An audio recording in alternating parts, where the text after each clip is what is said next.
Hey crypto fans, this is Jeff once again, also known as the Crypto Nomad, and this is Crypto News number 6. Okay, so it's been a while that I have been giving you some updates on what is going on in the cryptocurrency market today. Alright, so as you can see right here in the screen, of course, this is the first time that I've seen Ethereum going down below $350. For this year. It's now at 284, but the all-time low for this year was around 250. Okay, but I think the bulls are trying to bring back the momentum, and of course, as you can see right here, Bitcoin is sitting around just above $6,000. All right. So in my in my own opinion, I think at this state, in this situation right now in the market, Bitcoin support level will be, I think, between 5.8 to 5.9. All right, but yeah, we are still testing on it. Hopefully that it will recover very soon. And also you can see XRP is also going down, and all markets are red. Well, of course, Ethereum Classic, it increased a bit, all right, and also Dash. Alright, and of course NAM, it's around 10 cents, so it's a good buy right now for those of you who would like to buy NAM. Alright, so okay, so here's the thing, guys. One of the reasons why we are still in the bearish market is because it's because of the delay of the Securities and Exchange Commission in approving the Bitcoin ETF, of course, in which some of the newbies and inexperienced investors in Bitcoin and other cryptocurrencies, they are trying to sell it off because when it comes because they think that Bitcoin ETF is really much more important. But let's face it, guys.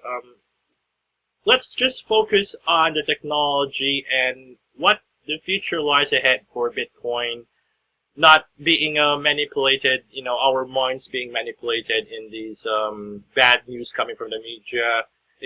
Guys, just stop having your minds being manipulated because of the bad news. I know how it feels, but the thing is, we just have to focus on technology, all right, on how Bitcoin would help us, in our daily lives, and and also in the next few years. Because I believe that Bitcoin is going to have a bright future ahead along with the other cryptocurrency. So this is just my friendly advice to you guys that we should not worry if a simple bad news like this, they would drag us down. Of course, just focus on the positive side, guys. All right, so. As you can see right here on the trending, we have a lot of new tokens being added in CoinMarketCap. So this was around 2 days ago. But the thing is, guys, Metamorph, yeah, of course, it was already being listed, and can be searched publicly. All right, so Metamorph is currently trading in Mercatops, IDEX. Byte BTC and Altily, of course. You can see right here the screen. All right, so we're not just talking about Metamorph right now. All right. Okay, at least I'm showing to you guys that we are already in CoinMarketCap. It's just a bit. All right. And of course, if we go back right here, other holdings that I have is SaveDroid. All right, SaveDroid. I've been holding SaveDroid for a while, alright, so I think, and also, guys, I'm looking forward to UBEX as well, alright, and also, let's see, I also have Trend Required, by the way, alright, so there are more tokens to be listed very soon. The reason why, the reason why it's now a bit easy for us to get listed in CoinMarketCap is because they have removed the restriction, the 24-hour trading volume restriction.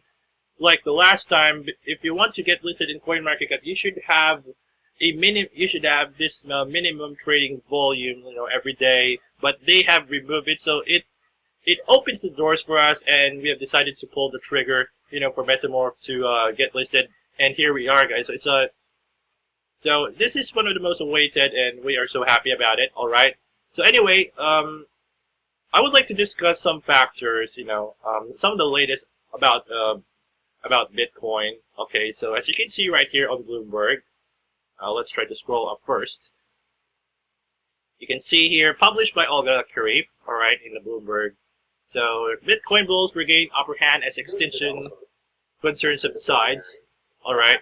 So here's the interview. All right, and you can see right here that we have recovered from the lowest level since June, and scores of smaller digital tokens rallied as concern eased that investors are giving up on the virtual alternatives to cash after this year's collapse in prices. Okay, so you can see that the largest cryptocurrency in the world has gained as much as 9% to more than $6,619. All right, to help temper the losses.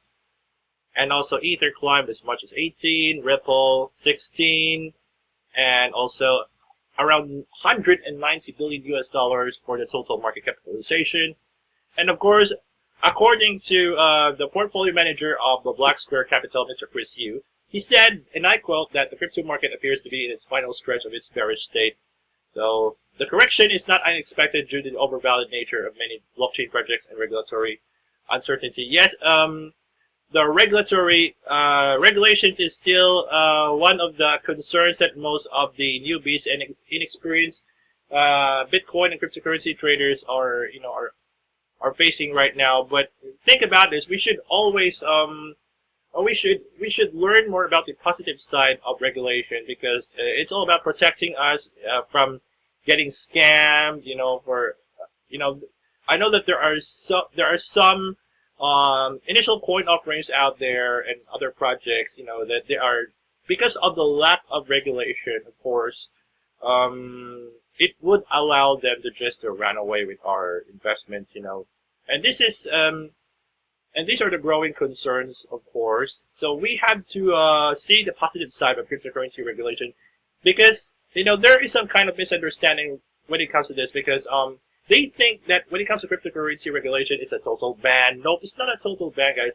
It's just we regulate, we regulate from getting scammed or so. Guys, so we have to understand this, okay? So I'm all in for this cryptocurrency regulation, of course. And I know that more countries are going to follow suit, especially here in the Philippines. We are already have the draft from the Securities Exchange Commission about the regulations that we have in initial coin offerings. So I will be showing to you that later on, okay? So they have the draft, but they need some good feedback from the community, from the banks and other institutions, okay? So that they will be they will be releasing the final draft. And it was all good, the Securities and Exchange Commission has approved the draft, but we need to finalize it first and give some feedback to the Philippine community. So it's a good thing for me, and for my other friends in the crypto world. And of course, you can see right here that it's only Wednesday. This is the chart looks like. All right, that as you can see, the price slumped Monday amid concerns that tokens from the ICOs using the Ethereum blockchain were being dumped, as the prospects for many of the projects have dimmed. Because of the value of Ethereum going down, of course, some of the startup projects out there are forced to sell those tokens, convert to Ethereum, of course, and just to cover up some expenses in their projects. Yeah, we understand about that. And as you can see right here, according to the Ethereum co-founder, Mr. Joseph Levine, said that this past year's surge in the value of digital currencies was a bubble, and the burgeoning ecosystem is stronger because of it, even as prices tumble. So I agree with this.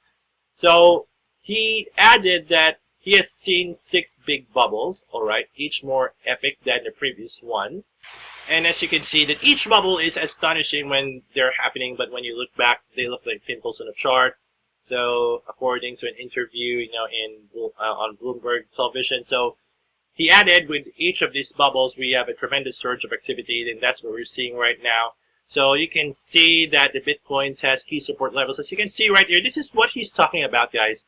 You know, the bubbles, of course, 6 big bubbles. But at the end of the day, you know, yeah, of course, this is the support level that we have right now. All right, and of course, right here on the Ethereum World News. All right, so they have a question like, are the Bitcoin bulls back? Okay, so you can see right here that according to their report, the cryptocurrency market has been a surprising tier over the past 24 hours, with the majority of assets posting gains of upwards of 6 to 7%.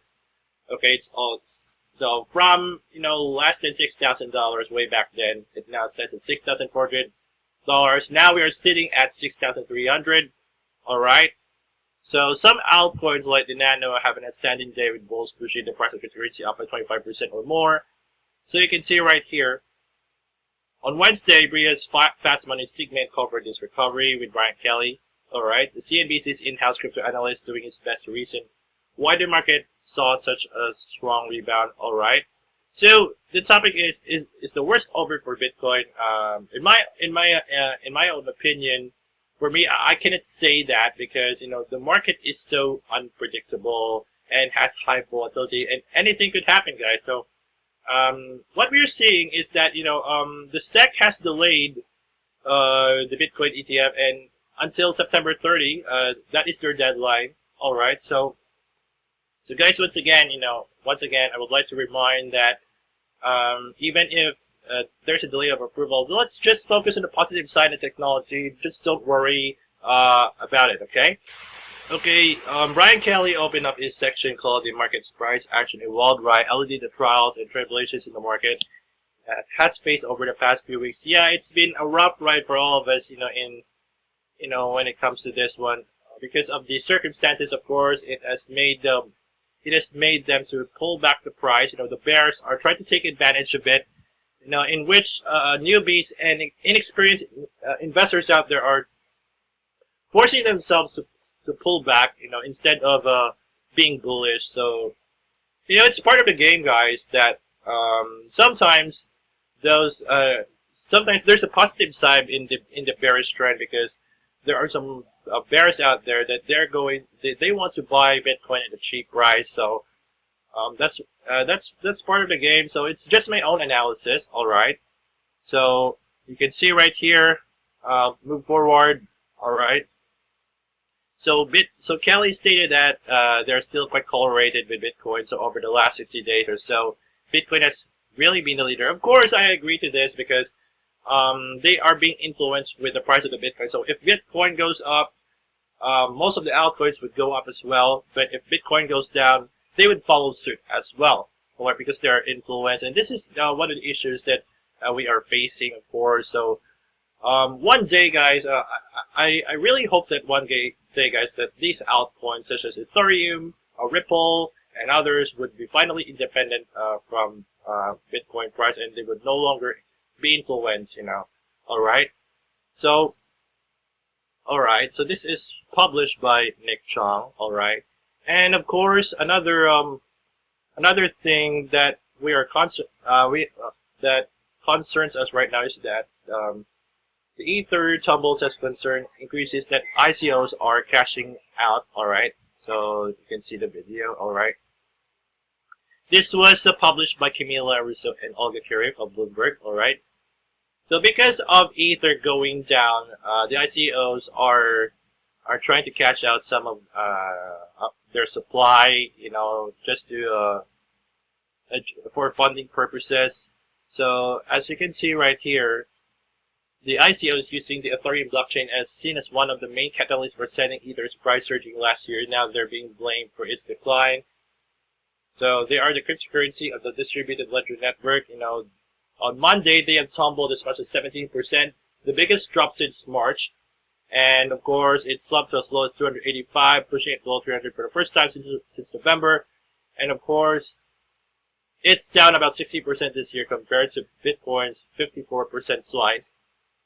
And of course, Ether skyrocketed over $1,000 in February, in part as startups built projects on top of the Ethereum blockchain and sold digital tokens in exchange for Ether in crowd sales known as ICOs. Alright, so this is the reason why Ethereum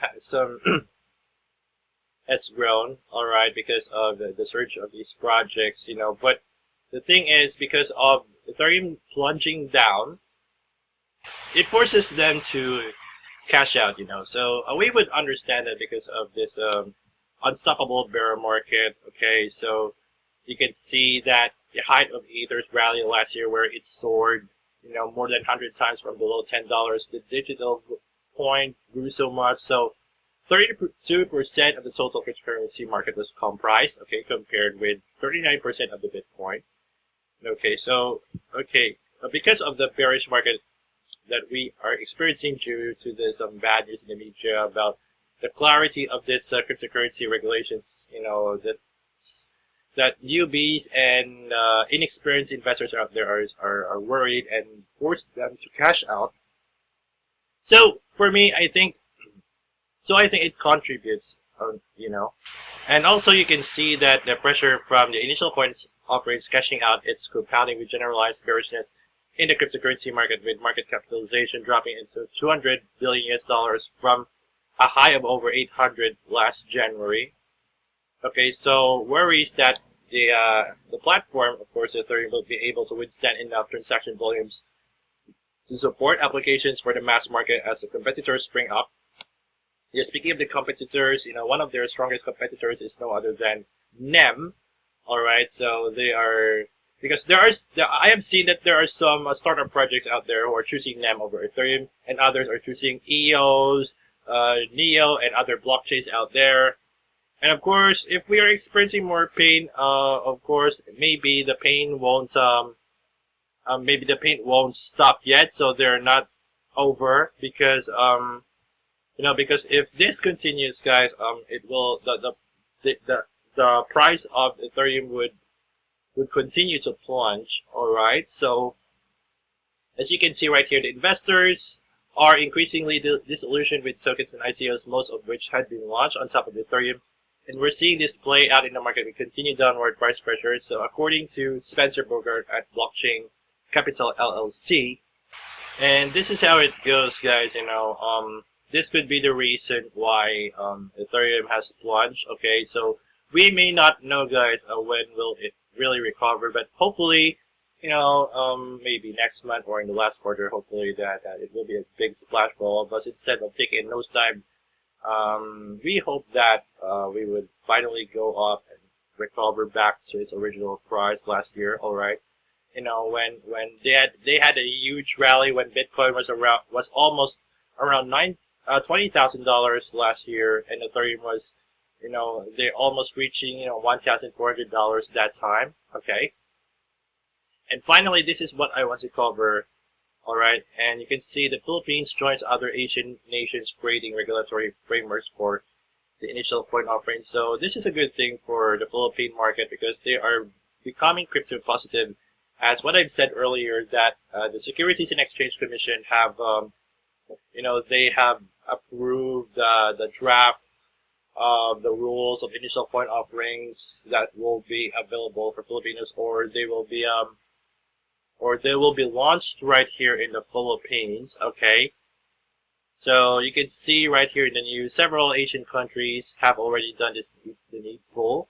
They are seeing that they would have banned them, but the Philippines has decided to take a crypto positive position, and they have a 37-page document which delineates its rules for local ICOs. All right, so they require entities planning for conduct ICOs to file application for approval. So this is the statement from the SEC. Okay, so all startups and or corporations organized in the Philippines and originally registered with the commission who proposes an ICO, and startups and or corporations conducting or who will conduct an ICO targeting Filipinos must submit an initial assessment request, including the attachment required under these rules, to the commission in the form and manner directed under these rules, not later than 90 days before the start of the pre-sale period. You guys, that they have prerequisites also for filing application with the SEC, including submission of all team members and advisors to the National Bureau of Investigation and police clearances for a reputation check. So this is really necessary, and it's essential, and also a detailed white paper explaining operations of the company, the system architecture, and the function of the token, payment of application fees, and a report by an independent legal counsel attesting that the tokens qualify as utility tokens and not securities. Okay, so you can see right here they are not going to ban them. It's just regulating, of course. So it's put in line with the other Asian countries such as Japan and Singapore, which already have a legal framework for allowing blockchain projects to raise funds from the public. And of course, Thailand too has come up with a regulatory framework for ICOs, which mandates any entities seeking to conduct an initial coin offering to first file an application with the Thai SEC for approval. And of course, the South Korean regulators, they're working on developing new rules for cryptocurrencies and ICOs that are realizing that, yeah, it's a good thing that they finally realized that banning them is an unpopular move with the people. And of course, India, on the other hand, has put a banking ban on cryptocurrencies as a result of which banking platforms are not allowed to interact with their cryptocurrency platforms. Okay, so the India's undecided stand on cryptocurrency may cause 80% of its blockchain engineers to move to more crypto-friendly countries for seeking favorable employment opportunities, according to a recent report by Encrypt, of course. But hopefully that India would finally open their mind when it comes to cryptocurrencies and not as a threat. Okay, and of course, the blockchain and cryptocurrencies are contributing to a shift in the global economic order by revamping many business processes, are here to stay. And of course, the Philippines, with its crypto-friendly move, has stepped up its game to embracing the technology and the trends associated with it. And of course, they are making a good example. I mean, they are setting themselves as a good example for many other Asian countries, where the initial point offerings and cryptocurrencies are still in the gray area. And for this is a good thing for the Philippines that they are having the green light on this one. Okay, so at least I have shared to you some of what is going on right now in the cryptocurrency market. So guys, thank you so much for taking your time to watch my my video today about the crypto news number 6. Okay, so if you think that this video is helpful for you, don't hesitate to share this to your crypto friends. Okay, so make sure you guys to stay subscribed to my YouTube channel so that you can stay updated with my latest news about cryptocurrency. Okay, so this is all for now. Thank you so much. My name is Jeff, also known as the Crypto Nomad, and I'm signing off. Bye bye.